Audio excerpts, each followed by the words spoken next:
Hey Magic Lantern listeners, there is no opening scene for this particular episode because this is part 2 of episode 100 and we are devoting this time entirely to answering listener questions.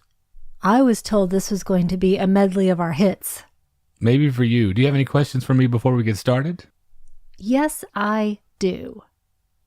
How'd you get to be so cute? I just knew you were going to say something bad about my mom when you did that. No! Okay, you ready? Let's go. Wait, I missed an opportunity. I should have said, Jeepers, creepers, how'd you get those peepers? Are you sure you're not trying for some back-end podcast pilot where this becomes an I Love Lucy thing where you try to break into show business through the podcast constantly? Okay, I think Sophia Petrillo said it best. Why wouldn't he let her in the show? She was the best part. It was his show that stunk. I guess that technically counts as you asking me a question. Are you ready? I'm ready.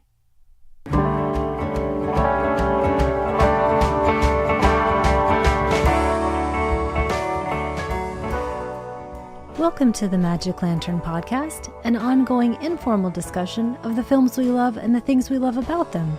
I am Erica Long. And I am Cole Rolane, and this is a special episode for us, so welcome to episode 100, part 2.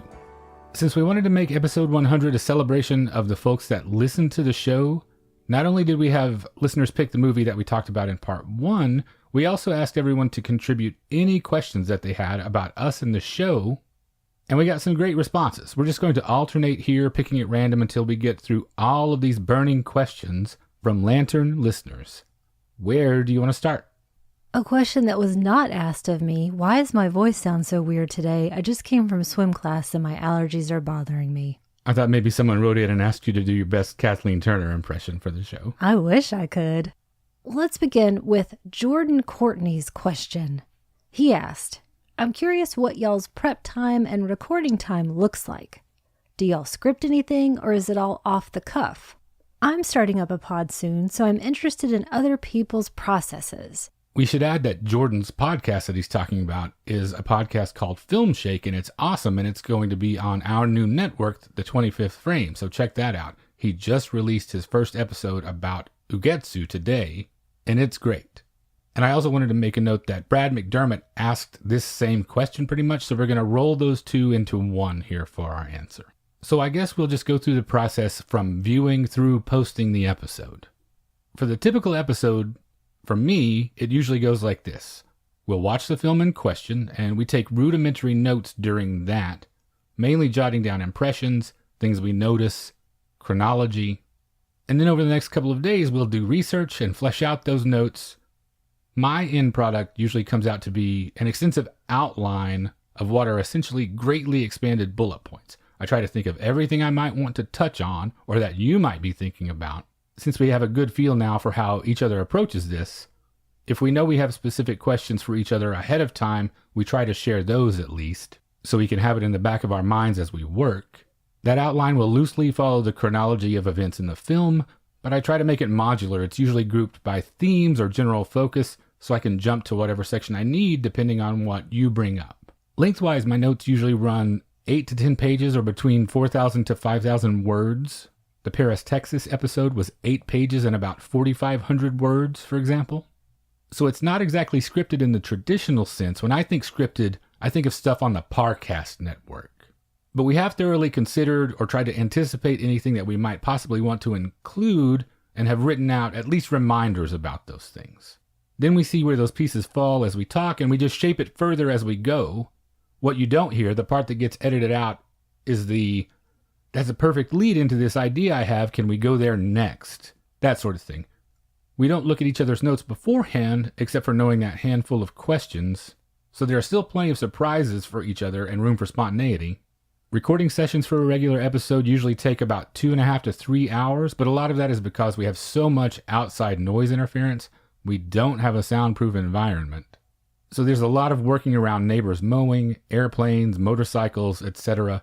Once the breaks for that noise is edited out, the actual raw recording ends up to be about 1 hour and 45 minutes, which I whittle down to the finished hour-long, give or take, show that you hear, and editing and assembly for that takes about 6 to 8 hours. What did I leave out that you do? Sometimes I approach it just a bit differently. Especially with films that I haven't seen before, often your choices, I might do a bit of research ahead of time, just so I give myself some ideas of things that I might want to pay particular attention to. We also sometimes have discussion immediately following about avenues that we're interested in exploring. And then just in terms of the literal process, we are sitting across from each other at a table. So we're looking at each other, which I need. I need to look at you sometimes when I'm saying these things. I used to script a bit less than I do now, and script is a loose term. I found that I needed to sometimes make more fully worded, fleshed out sentences to really get my idea across, to try to just be more coherent for myself. And I can safely say that in every single episode, you're going to say something or point something out that I had never thought of. You're always going to take me by surprise. And those notes have evolved a lot too. When I look at the first set of notes we made for Rebecca, for instance, going all the way back to episode 1, that is handwritten on one side of a sheet of paper, and calling it bullet points would be generous. And now it has evolved all the way into a typewritten document that I kind of wish I'd saved. I know we've saved some of the handwritten ones from way back when, but generally every time an episode gets posted and it's safe and I know that the download works, I ditch those notes. After all is said and done, recording-wise, what do you have left that you do? You really do the heavy lifting for each episode. I come in and I make the iMovie that becomes the YouTube version of the episode, but that just takes me a few minutes, let's say 10 to 15 minutes. And then, of course, we're relying on our Wi-Fi here, which then takes roughly 24 hours to upload to YouTube. Also, a thanks to you for doing all of the work that you do, but also you got me this super awesome Christmas present. It's a laptop stand.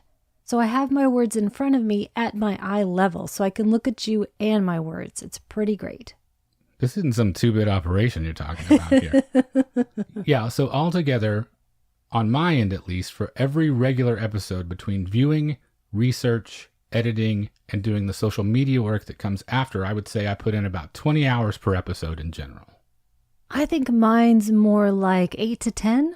Maybe you should start carrying your fair share of this business. God, you're just such a whiz at everything, though. You do it so much better than I do. Powerhouse is the word you're looking for. Also, I'm lazy. Okay. Thank you. Well, let's go to a question from our friend Andrew Pierce. He asks, what was the film or films that helped you fall in love with non-mainstream cinema?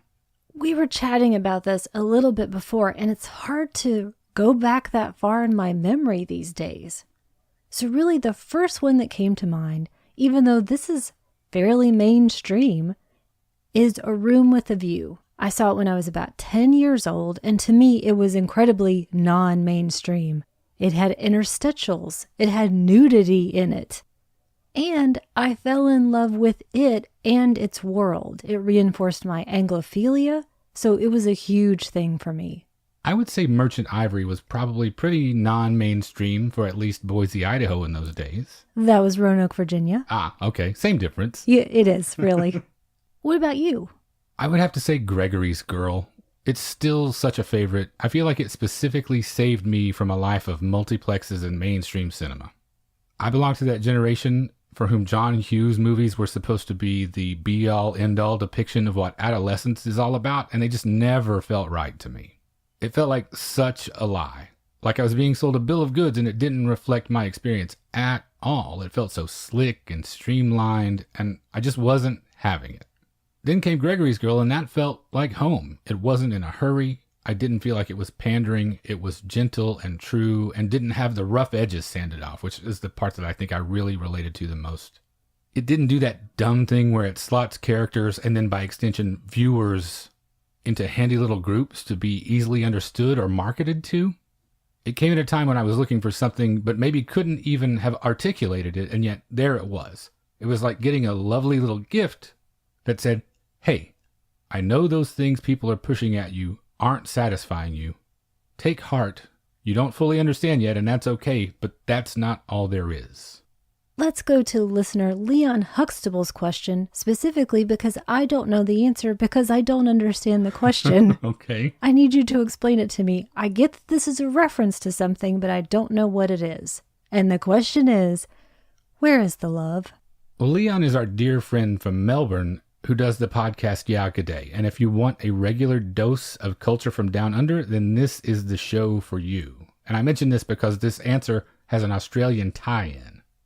I can't wait to hear more. But on Leon's show, you'll learn about terrifying birds, snacks that you will want to import, bush rangers galore, which is awesome. So give it a listen. But as far as his question, where is the love? For me, first of all, the answer is, it was inside you all along, Leon.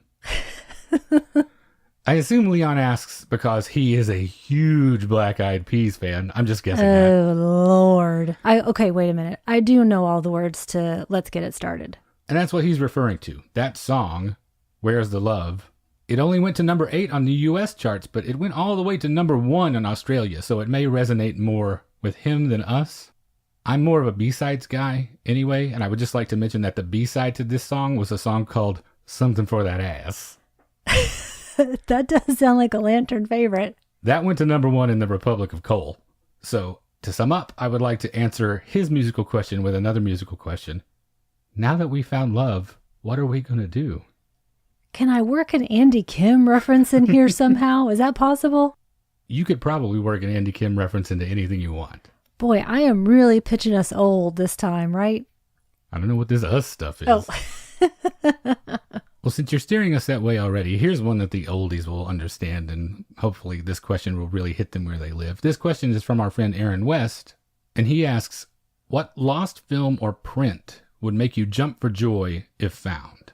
This is definitely not a question for me. I am the worst person to ask because I am not keyed into what's lost in general.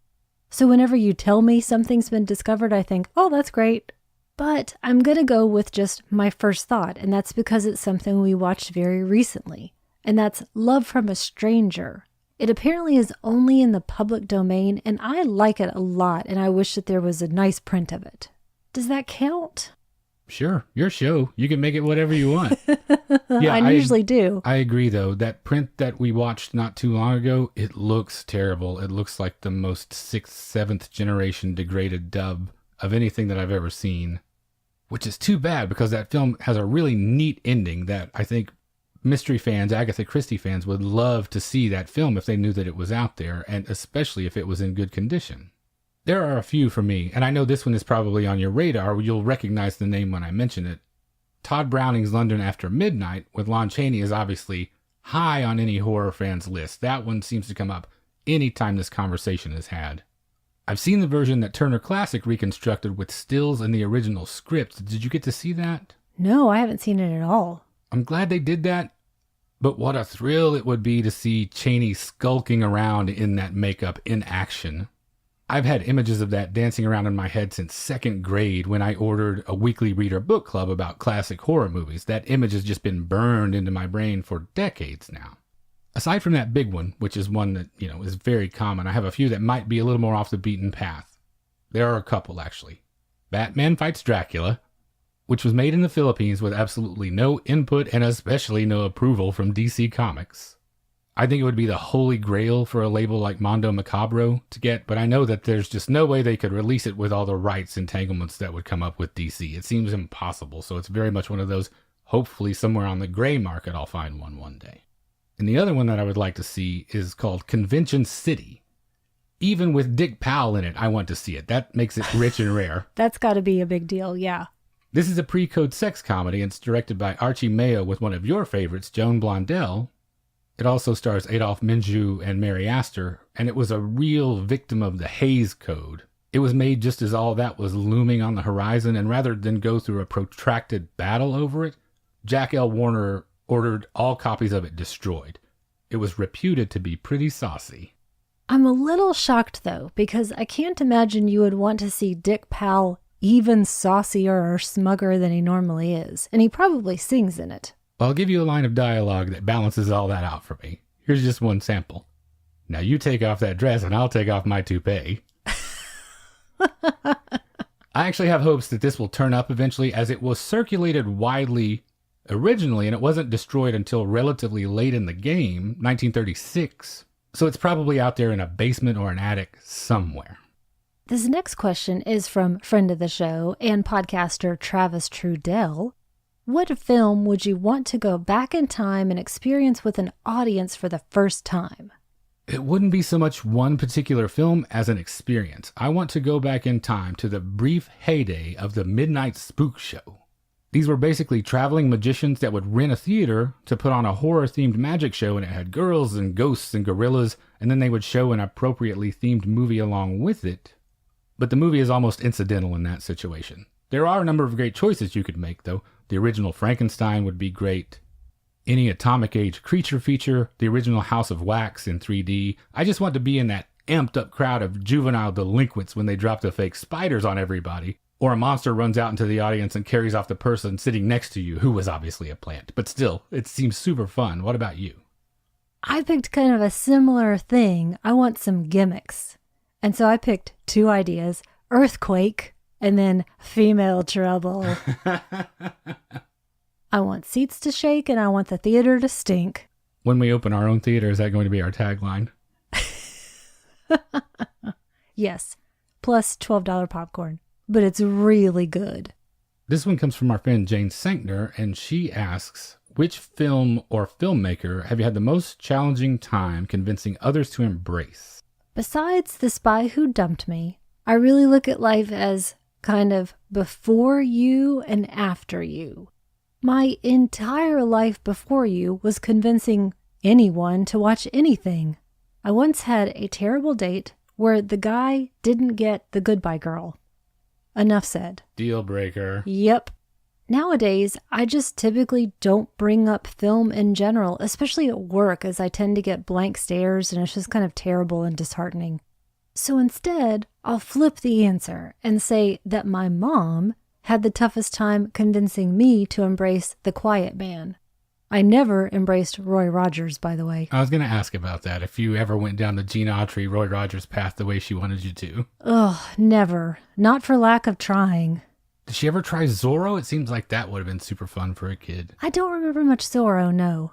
Well, this is kind of a tough one for me to answer too, and it's similar conditions to you. It's mainly because of the way we go about things now. I don't proselytize in person the way that I might once have. So if I've actively tried to convince someone to try something in a one-on-one setting, it's been years. You may be the only one that's borne the brunt of that for a long time, and that's mostly, look at this video of this kid hitting her brother in the head with a ball. Or lots of cysts. There are those. But our show functions for me that way now, and the movie nights that we host as well. That is our missionary work. But we don't often get people pushing back or actively resisting that. If anything, they just ignore it and we don't get feedback. If I had to reach for one current example, I would say Pedro Costa. He's a filmmaker that I have a great deal of admiration for, and I think he's an important voice. And I pick him to answer this question because he's still such a challenge for me. We took some friends to see Horse Money, and I still can't quite put my finger on how I feel about that film, and that was almost 3 years ago. And I still think about it from time to time. I do too. I've thought about it a lot since then. It definitely made an impression. But I think every one of us that went to that walked out of that screening feeling unsettled or dissatisfied somehow. Not that it was a bad film, but maybe I raised expectations too high or created an atmosphere prior to the screening that had us in the wrong headspace. Did you feel that way when we left? I do, but that part's gone away, and so it's continued to stay with me, which I think says something more than our initial reactions. I wish we'd all just sat down and talked about it at length right then. Maybe I'd feel differently about it now. But that's the last significant time I can remember really pushing a film that didn't land the way I wanted it to. If I remember correctly, if memory serves, we were there for at least a half hour talking about it. So did you want us to stay overnight and keep discussing it? Go on a camping trip? Did we stay that long? That's just the usual time frame for me. did. So yeah, I guess I needed 2 hours maybe. Yeah. I guess the other thing that all of this says is that for years now, my friends have been pretty open-minded and trusting. I don't feel like it's a challenge or that I have to convince them to watch anything. So I'm really lucky in that regard. They'll go out on a cinematic limb for me anytime, I feel like. So thanks to them for that. This question is from Jordan Courtney, and he's wondering, what are the things that make you turn off a show? The things that make me turn off a podcast are typically centered on the amount of effort that it seems that people put in, especially if a show makes any claim to being any sort of authority. Keeping it just within our area of specialty, if someone puts out a show in which they call themselves a cinephile, it's just a cardinal sin to me if they haven't done their research. If you give the distinct impression that you haven't seen any films, say, from before the year you were born, I'm going to wonder how much of an authority you can be about anything. If you purport to be a semi-professional cinephile broadcaster, you should never have moments of, oh, that guy who's in that thing, I don't remember his name or what else he's in. Even if you don't have encyclopedic knowledge in your head of someone's career, Google takes 5 seconds beforehand. Laziness is just lame. I also have very little patience for snark as a way of life. Grow up is all I have to say. Using irony as a way to not have to be honest about your emotions seems like such a waste of time. Basically, if a show has good content and the hosts are enthusiastic and sincere, I can forgive a lot, especially sound issues. Also, saying like every third word certainly doesn't help your chances. The list is identical for me, and then I would just add people who seem like they hate themselves or another person or whatever it is that they're talking about. I especially can't stand, this is just a pet peeve in general with anything that I watch. I don't like it when people who are in a relationship clearly despise each other. Why are they in the same room together doing this thing? Now, those are few and far between, and I might give them 5 minutes and then never come back. But otherwise, I'm with you. If somebody puts in a sincere effort, likes what they're doing, and is excited to share it with other people, I'm with you. And of course, no vocal fry, please. That's going to be very controversial. I know what you mean. Also, don't eat on the microphone. Let's go back to Travis Trudell for this one. He asks, besides my African cinema journey, which is one of my resolutions for this year, what other areas of film would you like to explore more deeply? Personally, more avant-garde and experimental work. And then I'm also focusing this year on more female filmmakers and more Asian cinema, which has been absolutely wonderful so far.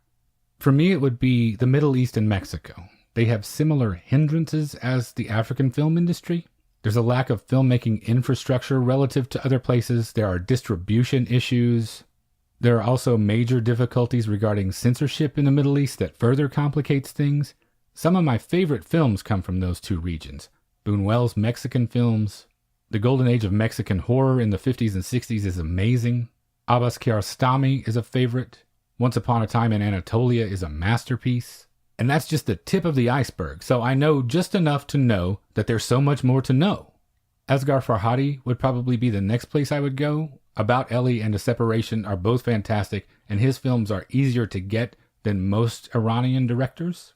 Beyond some of the bigger names in both places, though, it might take a bit of extra work to get the titles I want, but those two regions would be next on my geographical list. Okay, think fast. Travis asks, if you were on a crew, what would your specialty be? Knives? Demolition? Faceman? Duh, mastermind. Do you think I don't have this job planned down to the nth degree? If you just stick to the plan, we're going to be lounging on a beach in non-extradition territory this time tomorrow in a hammock made of $1 million bills, drinking juice straight from the pineapple. What about you? This one is too easy. It's Wheelman. I watch way too much Top Gear. I drive way too fast to have any other job. Now wait a minute. Is this because you are a demon behind the wheel, or because you get carsick when you're in any seat but the driver's seat? Both. Because no one wants to have to pull over mid-pursuit so you can throw up. I just roll down the window and do it. Well, what's your heist jam? What song do you put on a la Baby Driver when it's time to go to work? Crap, now all I can think of is Let's Get It Started by the Black Eyed Peas. I don't want to be on your crew. Okay, Andrew asks another question. What was the film that challenged the concept of cinema for you the most? Not the most challenging film, but the film that pushed your idea of what cinema could and should be to its boundaries. The first film I remember that happening to me was with Heathers. I hadn't really experienced a full-length film. I distinguish this from, bits and pieces that I might have seen on television that looked different and acted different, and also that had a non-conformist ending. I was 12 at the time, so it was a big deal, and I refused to speak to anyone on the way home from the theater. You're such a brat. For me, that would have to be Tetsuo the Iron Man. I saw it when I was 19, and I just did not know what to make of this, but I knew I liked it. It was the most low-budget, high-ambition thing that I think I had encountered up to that point. It really did show me that you didn't have to follow any rules the way I had thought of them up to that point. It blew all of that up in a literal hail of shrapnel. Everything about it is just so over the top and outlandish. Its perversity, its humor, it just defies all description. I just really had no frame of reference to understand it. It challenged my idea of what cinema was so much that I had to actively work to reset my boundaries to make room for this film to be included. It's one of those profound experiences where you could almost physically feel your brain changing shape. It's not growth exactly. With this film, I felt more like I was mutating. I made myself sit down and watch it multiple times instead of giving up on it, and I feel like I came out the other side a different person with a much greater understanding of what was possible on screen, so I owe it an immense debt for that.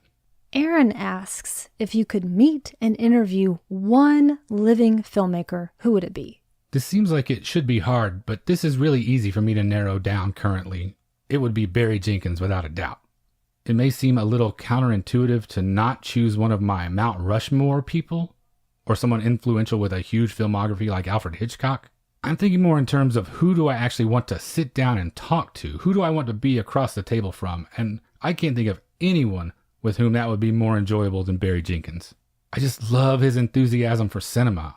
I've often been confounded by filmmakers that say they don't watch movies or musicians that don't go out of their way to listen to music. I am coming at this from the perspective of having been a lifelong fan of those things and being inspired by that to get involved. And I feel that from him too. On top of that, everything I have ever seen from the guy seems like he's honest, helpful, and generous with his time.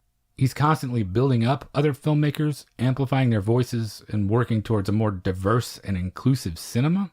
Plus, he makes great movies. I imagine when that interview is over, I would walk away from that table feeling very happy and inspired. So that's what I'm shooting for. What about you? My answer also took 2 seconds to come up with. I met Spike Lee when I was 16 years old. By meet, I mean I went up to him in a restaurant and told him I was a fan, and he gave me an autograph. I still have it. I'd like to meet him now to tell him what that meant to me and to hug him if he'd let me. And then we would have a week-long interview and be best friends. Well, since it seems we're going down the road of influences, back to Travis for this one. If you could make a film of your own, what would be your focus, theme, or passion that you would like to explore about yourselves? I have written one terrible screenplay, and it was about a kind of drive-by hit of a relationship, and it's terrible. Did I mention that it's terrible? Because it's terrible. It's literally somewhere in this house? No. You have to let me read this thing. Nope. So I think I exorcised that from my body. But really, I do have an interest. If I could, I would adapt Agatha Christie's The Tuesday Club Murders, because I think that would make a great episodic series. If I am to be included in this project, what role do I play in this? Raymond West. That means literally nothing to me, but I'll take your word for it. Why would I be Raymond West? He's the first one that occurred to me because I can't think of you in the other characters, but you do seem like you would bring off a good Raymond West. That's a deep cut for all my Agatha Christie pals out there. Well, I think we should make a road movie, without a doubt. A reluctant buddy comedy, something in the vein of Midnight Run. We put you in the worst wig we can find. We bond over our shared adventure and get married at the end. We can call it Twice Baked. For no particular reason other than the words sound funny to me. It'll be a big hit. It'll spawn a bunch of sequels, and we can take those international the way they cashed in on Herbie Goes to Monte Carlo. But I'm a little torn about how we go with the sequel titles. Do we do Thrice Baked? Do we do instead Wherever We Go? Bonjour, Twice Baked. Hola, Twice Baked. Which one sounds better? Twice Baked it?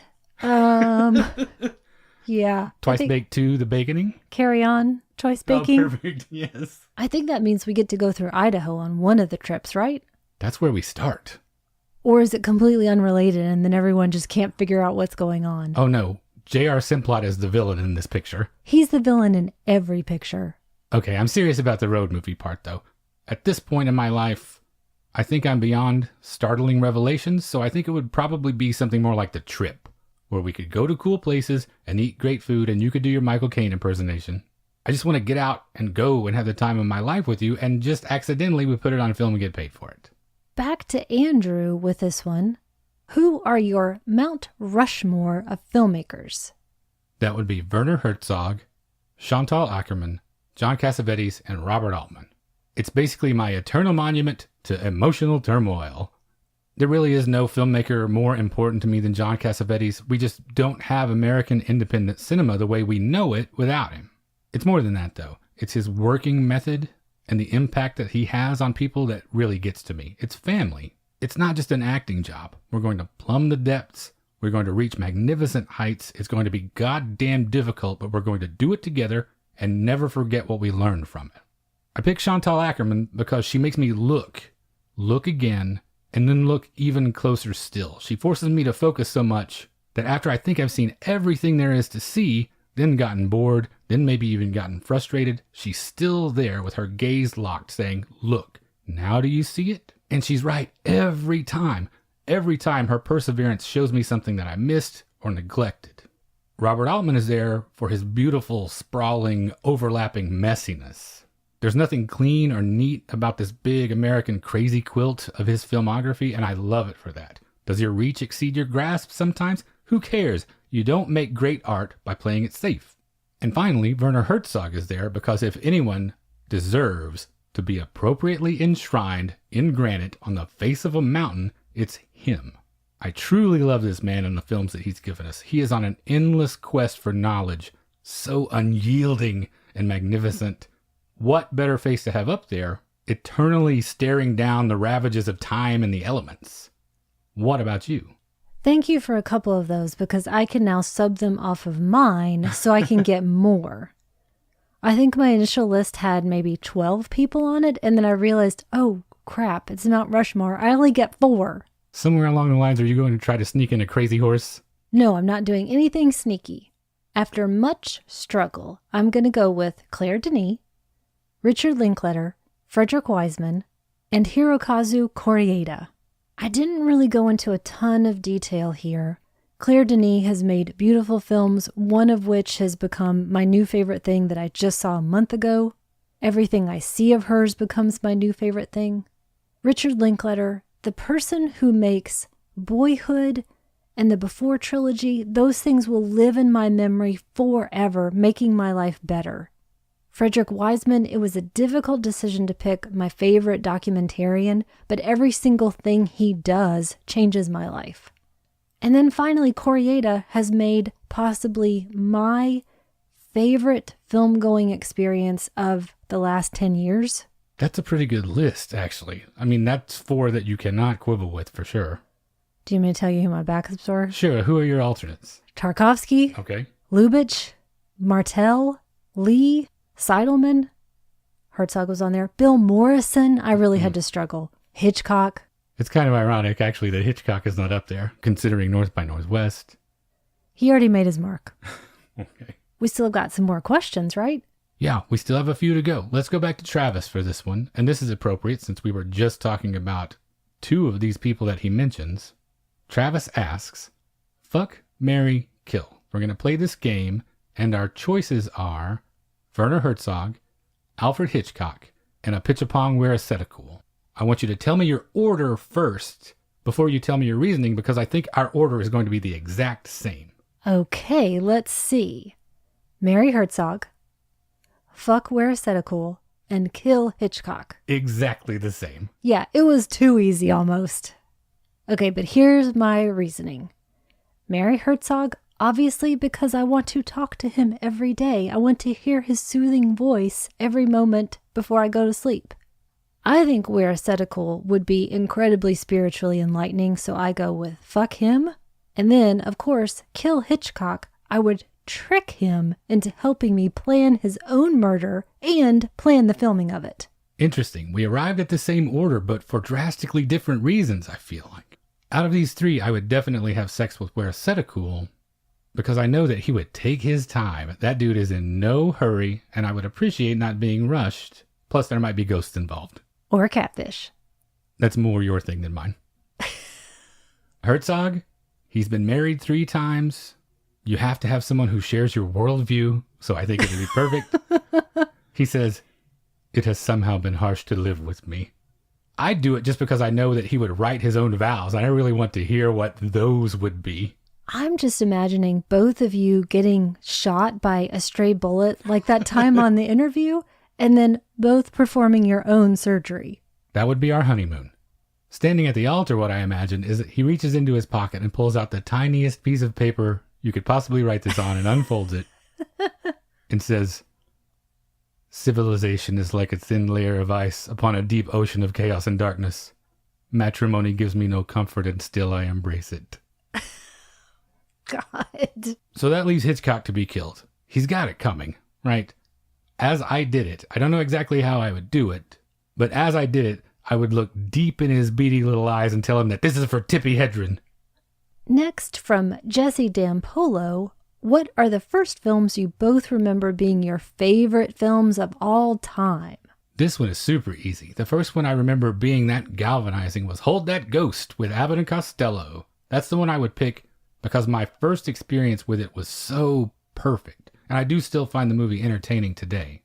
It was in grade school, I was around 8 years old, and our school routinely had movie days as an assembly where they would take us all into the darkened cafeteria, and we would sit in those hard little plastic chairs and watch cartoons and classics mainly.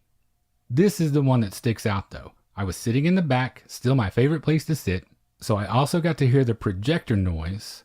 We were doing this instead of having class, so that's great. I'm sure there were graham cracker snacks involved. It was magical. That movie introduced me to old dark houses too as a concept before I even knew what that was. So if I had to pick one viewing that started me on this path, this is ground zero for Lil Cole. It remains one of my top 5 movie-going experiences of my entire life. What about you? I picked the one where when I saw it, I said, this is my favorite movie, and that was Say Anything. It just changed my life at that point. I wouldn't say that again until The Matrix. Is this the origin story of Twice Baked that we're talking about now? That does seem pretty reasonable. I was also massively into The Sound of Music and Jaws when I was a little kid. Okay, we're going to go back to Travis one last time, and Travis asks, if you were teaching a college course on film, what would be the focus and the title of the class? I almost went down this route because I'm so interested in history and film.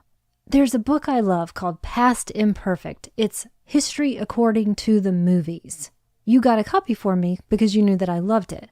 I would love to turn that into a small class that I then teach for the next 50 years. This was probably the toughest question for me out of all of these, by the way. Was one of these harder for you to answer than the others for some reason? This was easy for me. The one that we're going to come to last ended up being my toughest. I think the psychological hurdle that I face with this is, what do I feel qualified to teach? So if it was a survey class, it would probably be something like, the 70s is the best decade for movies because that's where I'm from. Or if it was something more focused, it would be something along the lines of Elliot Gould and the Brooklyn Jewish diaspora.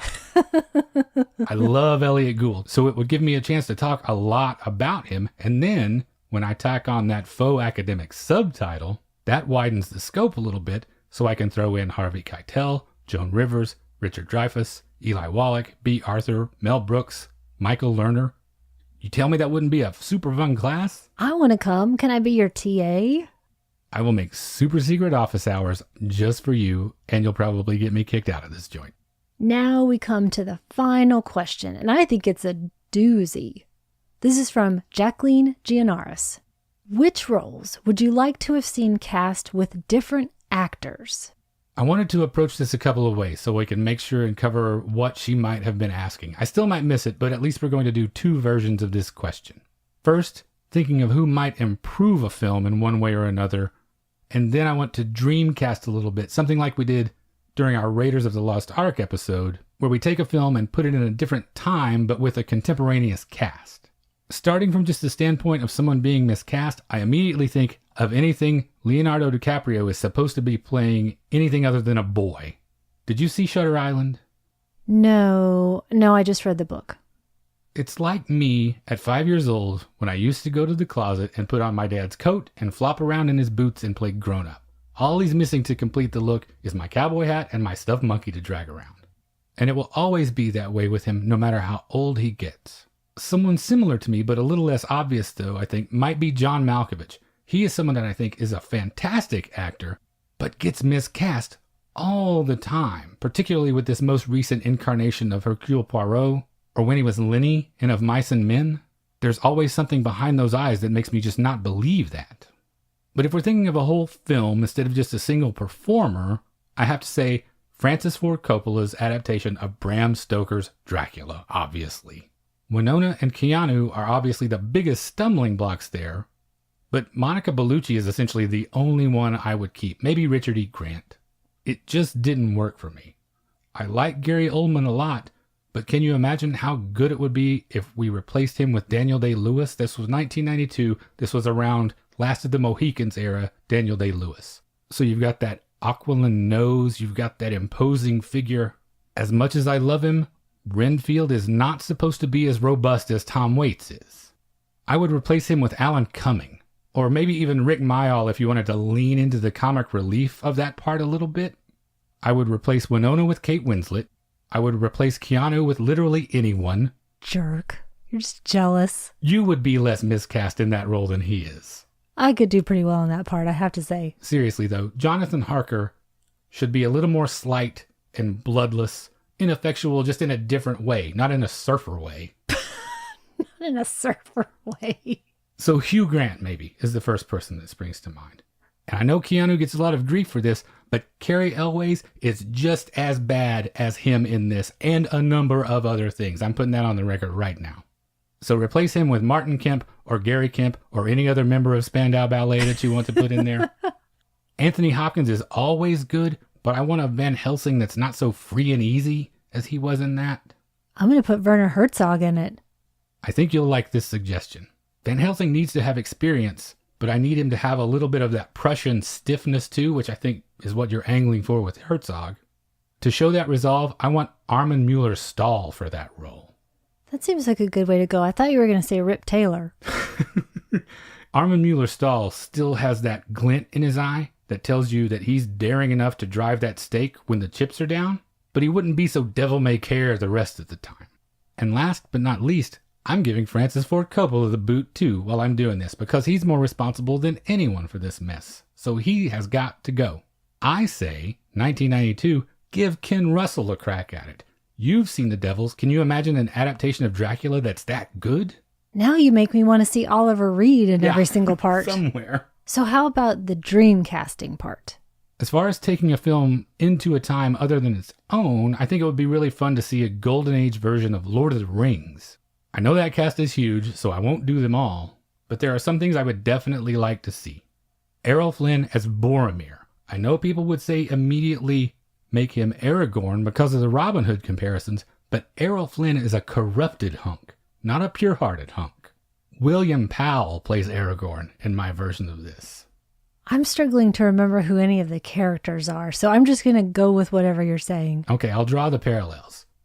Sean Bean, Errol Flynn. Okay. William Powell, sub him out for Viggo Mortensen. That seems a little bit like a stretch, but okay. Trust me, he's got a heart so pure that he is going to make the right decision when everything goes wrong. Got it. Peter Lorre plays Gollum. That's great. Veronica Lake would be Galadriel, the Cate Blanchett part. Okay. Orson Welles as fucking Gandalf. Ooh. Freddie Bartholomew as Frodo. Sounds good. Mickey Rooney as Sam. Okay. Charles Laughton as Gimli, the dwarf. Ooh. Frederick March is the elven archer Legolas. That sounds pretty great. Michael Redgrave subs for Hugo Weaving as Elrond. And then Carol Lombard as Éowyn, the Miranda Otto role. Those are my definites. Great. Perfect. Okay, how about you? How do you bring this home? I think I went Erica Long all over this, so I'm sorry in advance, Jacqueline, if I got it wrong. It was almost just too big to grasp. I kind of needed a starting point, but I kept thinking about it and I came up with the following. I sort of approached it the same way you did at the beginning. Any movie where I can sub out Michael Pitt or Mark Wahlberg would be great. But really, just any movie that I could think of where I could put in Kate McKinnon or Melissa McCarthy in every single role, I'm on board.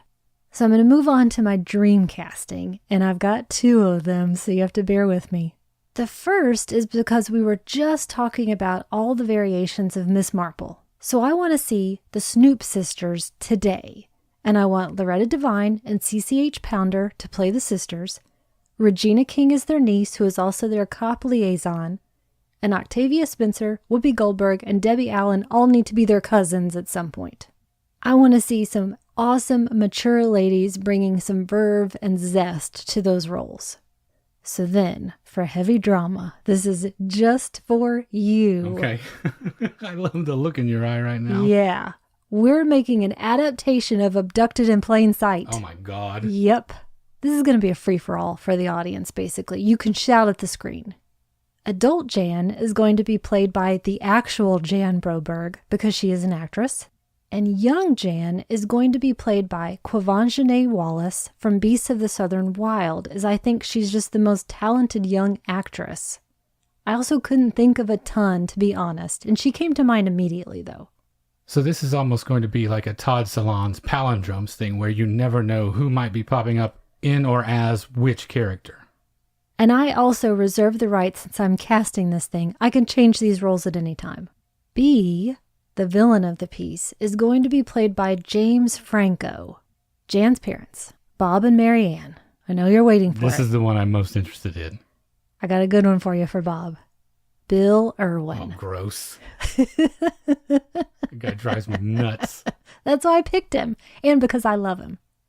And Cynthia Nixon is Mary Ann. Ooh, that would be pretty good, actually, now that you say that. I think that's a good combo.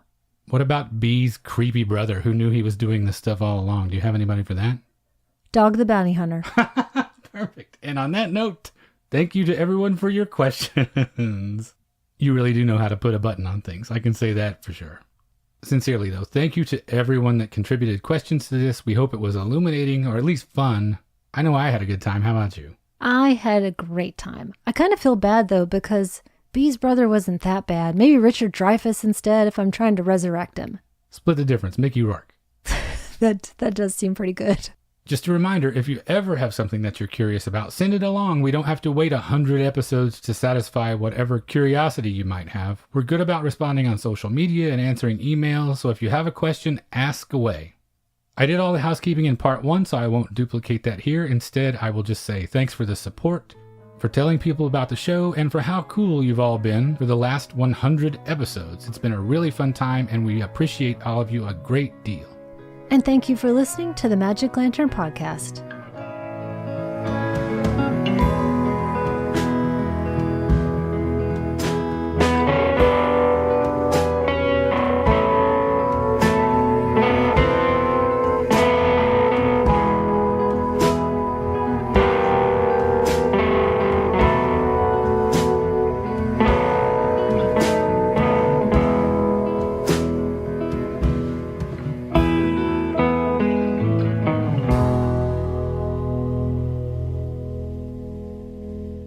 The 25th Frame, a listener-supported network celebrating film and culture worldwide.